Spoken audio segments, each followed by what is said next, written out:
Você já se perguntou alguma vez por que, mesmo sabendo que determinada decisão é equivocada, você mesmo assim a comete? Ou quando você tem conhecimento de alguma nova informação e essa nova informação passa a fazer parte da sua vida quase que num passe de mágica? Essas situações acabam acontecendo por conta dos vieses cognitivos, que fazem parte de um estudo do mercado financeiro que se chama finanças comportamentais, que basicamente é o mercado financeiro importando conceitos da psicologia para que nós entendamos o que gera a tomada de decisão pelos investidores. As finanças comportamentais, elas acabam focando muito mais na realidade dos fenômenos, como eles acontecem e por que eles acontecem, do que o pressuposto do mercado eficiente ou da racionalidade ampla, que entenderia que os indivíduos tomam decisões racionais no mercado financeiro. E a psicologia financeira, as finanças comportamentais acabam contestando isso, mostrando que as emoções acabam não raro determinando as decisões de investimento dos indivíduos. E aqui vou listar os 10 principais vieses cognitivos mais comuns que temos no mercado financeiro. Mas antes disso, você precisa entender o conceito de viés cognitivo. E viés cognitivo pode ser definido como um atalho mental que o nosso cérebro produz para que as decisões sejam mais fáceis. É como se o cérebro criasse um mecanismo para que gastássemos menos energia, porque o nosso cérebro, no geral, ele detém uma massa corporal que representa algo em torno de 2 a 3% do nosso peso corporal. Contudo, ele gera um gasto energético de 20%. Então ele gasta muita energia, razão pela qual, como um mecanismo de defesa do nosso próprio corpo, o cérebro, ele cria atalhos mentais e isso acaba se refletindo nas decisões que os indivíduos tomam no mercado financeiro. Trata-se de um mecanismo primitivo. Afinal de contas, no passado, nós não tínhamos a possibilidade de guardar alimentos com excesso, de tal modo que o corpo precisou criar esses mecanismos para conter gasto energético. E aí então vem os vieses cognitivos. Começando aqui pelo primeiro viés, temos a dissonância cognitiva, que está relacionada com o viés de confirmação, que também encontra relação com o raciocínio motivado. Vou começar pelo raciocínio motivado. O que significa isso? Veja, nós temos uma tendência cognitiva, um viés ou uma heurística, um atalho, de interpretar os fenômenos da realidade de acordo com as nossas crenças prévias, de acordo com os nossos preconceitos. Fazendo isso, nós acabamos por economizar energias, porque se interpretamos o mundo, os fenômenos, de acordo com o que nós já sabemos, isso faz com que o cérebro não trabalhe muito. Agora, quando somos confrontados, quando temos dados e informações da realidade que confrontam nossas crenças prévias, isso causa um desconforto. E é justamente por conta desse desconforto que existe a racionalidade motivada e existe o viés de confirmação, que ocorre justamente quando sentimos uma sensação de prazer quando alguma informação da realidade confirma nossa crença prévia. O viés de confirmação também é conhecido como atenção seletiva, em que caímos naquele exemplo inicial do nosso vídeo. Quando você desconhece determinada informação, por exemplo, uma palavra nova, você não conhecia uma palavra do dicionário brasileiro e passou a conhecer. Até então você ignorava a existência dessa palavra. Por exemplo, no direito temos uma palavra que se chama inconstitucionalidade por reverberação normativa. É uma palavra ultra técnica do direito. Você ignorava, mas aí você passou a conhecer. E aí, em dado momento, quase que de forma mágica, você começa a ouvir essa palavra em outras pessoas, ou você passa a ver isso até na televisão, numa decisão do Supremo Tribunal Federal. Por que isso acontece? Porque o seu cérebro, ele passa a dar uma atenção seletiva, direcionada para informações e dados da realidade que passaram a ser uma prioridade no seu cérebro, porque agora você conhece. Aquilo que você desconhece, você ignora. Diante desses conceitos, chegamos então à dissonância cognitiva, que é justamente esse nosso apego às ideias que já possuímos. Mesmo que um investidor, e aqui tratando do mercado financeiro, esteja diante de informações, estatística, dados, provas de que o seu conceito sobre determinado investimento está equivocado, ele, por conta desses vieses, o que ele vai fazer?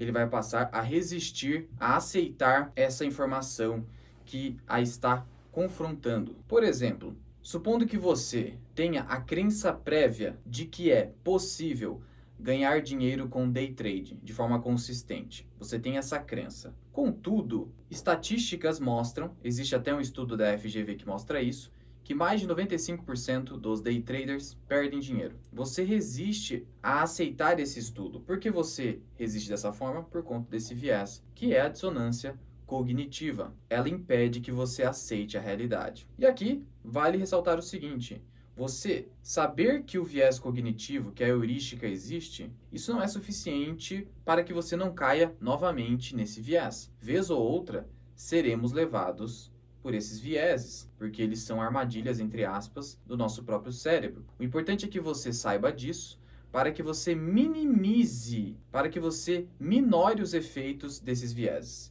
e, eventualmente, até os evite em dadas situações. Podemos fazer uma analogia aqui, por exemplo, com um airbag de um veículo. Quando ocorre uma batida, o airbag não impede que você tenha algum ferimento. Ele simplesmente pode impedir que você faleça, que tenha um resultado pior.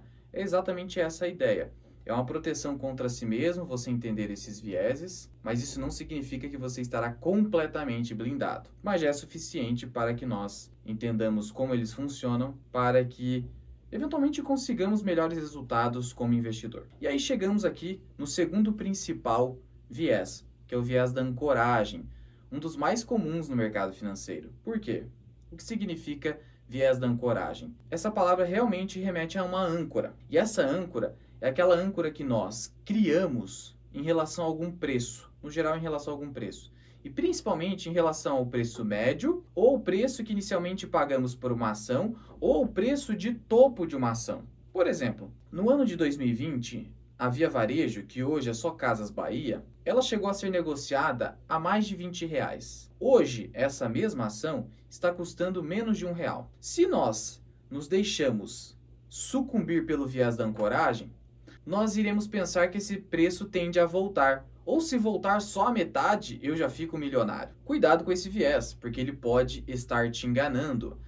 Não é porque a Via Varejo caiu de 20 para menos de R$1 que ela vai subir para 10 que seja. Não há nenhuma comprovação nesse sentido. Então veja como o viés, ele é contrário à nossa racionalidade, mas ele é um atalho mental. Ele faz parte da sua natureza. Aprenda a lidar com esse atalho. E outro tipo de situação que verificamos no mercado financeiro é o preço médio. Vamos colocar aqui o investidor que comprou Banco do Brasil a R$26, no pós-crash do coronavírus. E aí esse investidor comprou uma grande posição. Aí Banco do Brasil sobe para 35. Ele fala, putz, ficou caro. Não vou comprar Banco do Brasil a 35 se eu comprei a 20 e poucos reais. E Banco do Brasil sobe para 40, 45, 50 reais, evoluindo seus resultados junto com a cotação. Nesse caso, ele acabou tendo um lucro cessante, deixou de ganhar mais dinheiro, porque incorreu no viés da ancoragem. E é assim que acaba funcionando no dia a dia do investidor. E um terceiro viés que nós temos aqui é o viés do custo afundado. Quando estudamos análise de empresas, principalmente para se preparar, por exemplo, para o CNPI, nós verificamos um conceito chamado sunk cost. O que é o sunk cost? É o custo afundado. É aquele custo que uma empresa tem num projeto, ou um investidor tem num projeto, que é um custo irrecuperável, é um custo afundado. Por exemplo, o custo que você tem para negociar uma ação na B3. Tem ali os emolumentos da B3. Isso é um custo afundado, esquece isso. E aí que entra o viés cognitivo chamado custo afundado, que acontece quando o investidor ele começa a perder dinheiro com uma empresa. A empresa cai não só em cotações, mas também em resultados. E ela vai caindo, e o investidor, ao invés de, no mínimo, parar de comprar, ele continua comprando, fazendo preço médio. Por quê? Porque ele entende que ele não pode simplesmente zerar a posição, que ele não pode assumir aquela perda. É como se esse custo fosse irrecuperável, então ele vai continuar com o ativo até comprando para, eventualmente, abaixar esse preço médio. Então, esse é o viés do custo afundado. Faz com que você se afunde ainda mais no prejuízo que você tem. E aqui eu cito uma frase do Peter Lynch. O melhor prejuízo é sempre o primeiro. Ou seja, você viu que está dando Merlin, você vende. Você viu que uma empresa está indo muito mal, você vende o quanto antes. Você precisa estancar as perdas o mais rápido possível e não ficar ali enviesado em um custo afundado. Nós temos um quarto viés cognitivo, que é o viés do excesso de confiança.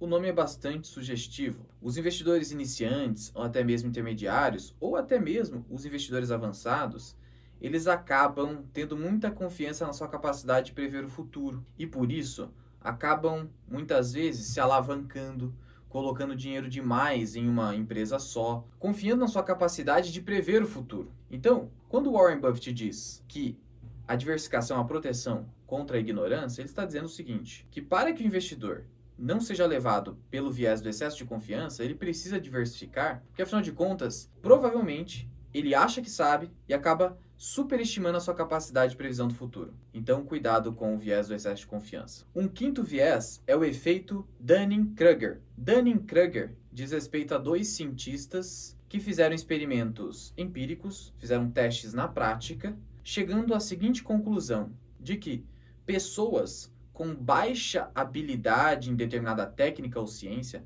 elas tendem a superestimar as suas capacidades. A contrário senso, poderíamos concluir que as pessoas com alta capacidade, alta habilidade, elas tendem a subestimar as suas habilidades. Já aqueles que não detêm capacidade suficiente superestimam. E por que isso aconteceria? Isso aconteceria porque a pessoa que não se aprofundou ainda devidamente em uma ciência, uma técnica ou uma profissão, esta pessoa, ela ainda não teve o conhecimento necessário e suficiente para verificar qual o seu nível de capacidade naquela ciência. Essa pessoa não tem conhecimento suficiente para olhar para paradigmas daquela ciência e verificar, bom, eu sou realmente bom naquilo que estou me propondo a fazer, de acordo com determinada referência. Ele sequer conhece o suficiente para saber quais são os modelos, as referências. Então ele acaba, por ignorância, superestimando as suas habilidades. E é isso que acaba levando muitos investidores a achar que podem ganhar no day trade contra investidores experientes, contra bancos de investimento, contra robôs que operam em alta frequência, contra a inteligência artificial. Então é por conta disso, pelo efeito Dunning-Kruger. É por isso que é muito importante nós investidores e nós seres humanos desconfiarmos de nossas habilidades. É importante que nós sejamos céticos em relação às nossas habilidades, porque agindo dessa forma, você evitará diversos prejuízos, o que não significa que você deva ser um medroso por desconfiar completamente do que você pode fazer. O importante é você avançar gradualmente, com cautela, já que o investidor vencedor é o investidor sobrevivente. Então não estou dizendo que você não deve investir, de maneira nenhuma, você deve investir, não ficar na poupança. O importante é que você faça isso gradualmente, sendo cético em relação às suas habilidades e avançando com o tempo, agindo com a velha paciência e disciplina. Um sexto viés cognitivo é o efeito dotação. Lembre do seguinte, dotação, aquilo que eu sou dotado. Então, o que acaba acontecendo nesse viés? Nós acabamos dando muito valor para aquilo que já temos, ou para o padrão estabelecido. Então, por exemplo, supondo que uma empresa detém ali um plano de previdência bastante conservador. E aí você, investidor, acabou entrando nesse plano. E para você, esse plano seria o melhor plano do mundo, mais conservador. Não há nada melhor do que esse plano. Ou seja, é basicamente a resistência que nós temos naturalmente às mudanças. É o conservadorismo natural do ser humano. Nós somos aversos ao risco e às mudanças. E isso também pode ser muito perigoso. Imagine a situação em que um investidor, ele resistiu à venda das ações da Blockbuster. Nossa, a Blockbuster é uma empresa sensacional, domina um mercado de fitas cassete, de locadoras. Como essa empresa pode quebrar? E acabou quebrando. Recentemente, a livraria Saraiva, que dominava o mercado, acabou quebrando. Então essa é a ideia. Não dê excessivo valor aos padrões estabelecidos, ao establishment. Não dê valor excessivo ao que já está estabelecido, porque ele pode ser disruptado. Temos ainda o sétimo viés, que é o viés da contabilidade mental. O que isso significa? Significa que nós temos um viés no sentido de separar em caixinhas diferentes, tal como você faz num demonstrativo contábil, dinheiros que você recebe de fontes distintas. Por exemplo, o dinheiro que eu recebi de um prêmio na loteria vai para essa caixinha A. O dinheiro que eu recebi do meu trabalho vai para a caixinha B. E assim sucessivamente. Qual é o impacto disso na prática? Ora, o dinheiro que eu recebi de um prêmio na loteria, eu não dou tanto valor para esse dinheiro. De tal modo que não é raro você ver esses ganhadores de loterias perdendo todo o seu dinheiro com gastança desnecessária, porque coloca numa caixinha de um dinheiro que não teve esforço para ser conquistado. Já o dinheiro do trabalho não, tende a ser muito mais duradouro. E aí, eu lembro aqui as lições do direito, no sentido de que o dinheiro não tem cheiro, pecunia non olet. É uma palavra em latim que remete a essa ideia de que o dinheiro não tem cheiro. Não importa a fonte do recurso, tudo é dinheiro. Inclusive o dinheiro é um bem fungível, ou seja, algo que pode ser substituído. Um dólar que está circulando aqui no Brasil é o mesmo dólar que está circulando nos Estados Unidos, desde que estejamos falando aqui do dólar americano. Essa é a ideia. Então, não importa a fonte do seu dinheiro, ela deve ir para uma mesma localidade, a fim de que você não desperdice dinheiro simplesmente por conta da sua fonte de recebimento. E ainda temos a heurística da disponibilidade. Esse viés aqui é bastante interessante. Pense na palavra disponibilidade. É aquilo que está disponível, ou seja, são as informações que estão disponíveis ao investidor na sua memória. Então, o que significa esse viés? É a tendência cognitiva de superestimar probabilidade de eventos de acordo com eventos passados que estão na sua memória. Ou seja, eu estou dizendo que é muito provável que um evento aconteça simplesmente porque um evento passado aconteceu e que está na minha memória. Veja, nem sempre essa heurística, a heurística da disponibilidade, será ruim, porque afinal de contas, se algo aconteceu no passado, pode ser que aconteça no futuro. Acontece que quando eu me baseio nessa heurística, eu estou me baseando na disponibilidade da minha memória, aquilo que está na minha memória. E pode ser que aquilo que está na minha memória não é o correto, não é uma percepção ampla da realidade. Esse é o grande problema, é confiar demais na sua memória. Qual que é o efeito prático dessa heurística da disponibilidade? Ora, se um ativo subiu no passado, aquilo que eu tenho em memória, a tendência é que esse ativo continue subindo no futuro. Vou dar um exemplo aqui. As ações da Ambev. Muito no passado, essas ações subiram muito, entregaram um retorno muito bom para o acionista. E o acionista de hoje, que fica enviesado nessa heurística da disponibilidade, ele entende que a Ambev continuará subindo como ocorreu no passado. Lembra que eu falei para vocês que o nosso cérebro gasta 20% da nossa energia corporal mesmo ocupando aproximadamente 2% de massa corporal? Isso faz com que o cérebro crie mecanismos de atalho para que gaste menos energia. Nosso cérebro, vamos dizer assim, entre aspas, ele é preguiçoso. Então, ele acaba se baseando na nossa memória recente ou naquilo que tem de disponibilidade, sem que nós confrontemos ou analisemos outros dados. Então, aqui é exatamente você se deixar levar pela sua memória recente ou aquilo que está disponível imediatamente para o seu cérebro. Nós temos ainda o nono viés, que é o efeito da disposição. Não é disponibilidade, é disposição. Ele é bem simples. É uma tendência que nós temos de vender um ativo que tivemos um pequeno lucro, então subiu 10% eu vendi. E uma tendência de nós segurarmos um ativo que vem dando sucessivos prejuízos. Nós carregamos por muito tempo um ativo que está dando prejuízo, mas o ativo que está dando lucro nós vendemos na primeira oportunidade. Então esse é o efeito da disposição.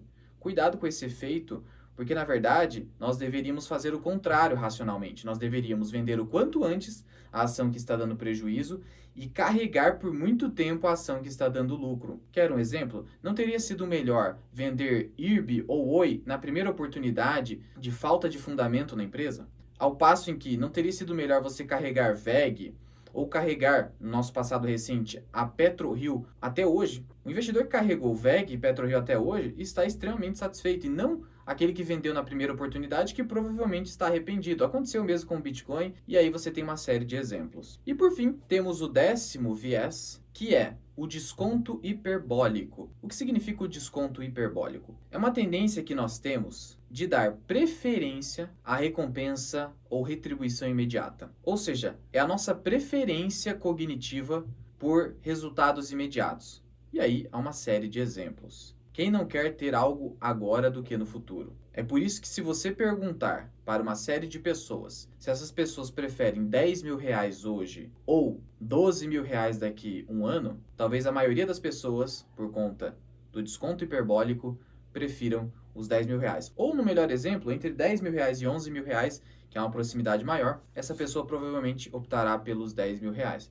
Mas, racionalmente, o investidor precisa avaliar, bom, a diferença entre 10 mil reais e 11 mil reais é de 10%. Quanto que eu ganharia investindo hoje 10 mil reais no prazo de um ano? Eu ganharia, por exemplo, 8%, supondo que a taxa de juros esteja em 8%. Portanto, você teria ao final de um ano 10.800. Então eu prefiro aguardar um ano para receber 11 mil. Essa é a decisão racional. Agora, a decisão que é levada pelo viés do desconto hiperbólico, você optaria pelos 10 mil reais agora. Isso aqui acaba se encaixando também com o conceito econômico das preferências temporais. O que significa uma preferência temporal? Ora, para que o investidor enriqueça, por exemplo, ou uma empresa prospere, ela precisa renunciar a uma recompensa imediata, a gastar dinheiro imediatamente, por exemplo, para reinvestir no seu negócio ou no seu investimento, para ter uma recompensa ainda maior no futuro. Mesma coisa acontece com o governo, com o Estado. O Estado, ele, no geral, principalmente em países emergentes, atua de forma imediatista. Ele prefere cobrar o máximo de arrecadação tributária no momento do que fazer o seguinte: bom, vou renunciar momentaneamente a essa arrecadação para fazer com que os indivíduos e as empresas se desenvolvam e gerem riqueza, para que no futuro eu possa colher uma arrecadação ainda maior. Porque imagine só, se o Estado renunciando hoje para que a economia se desenvolva no futuro, quando a economia estiver super desenvolvida, o bolo estiver muito mais cheio, aquele mesmo percentual de arrecadação vai incidir agora sobre uma base muito maior. Então você permite que os indivíduos e as empresas se desenvolvam e aí o Estado vai ganhar muito mais dinheiro no futuro. Acontece que os indivíduos e o governo acabam incorrendo no desconto hiperbólico. E aí, isso acaba acontecendo também no mundo dos investimentos. E de novo, todos nós estamos sujeitos a sucumbir a esses vieses. Vez ou outra, eu me pego incorrendo em algum desses vieses. Todos estamos sujeitos, todos somos seres humanos. O importante é que tenhamos conhecimento a respeito deles para que façamos uma gestão contrária a esses vieses. Essa é a grande ideia. E se esse vídeo te ajudou, clica aí embaixo no botão de gostei e compartilha ele com seu amigo investidor ou com seu parente para que ele saiba desses vieses e possa também fazer uma gestão de risco dos nossos vieses cognitivos. Até o próximo vídeo.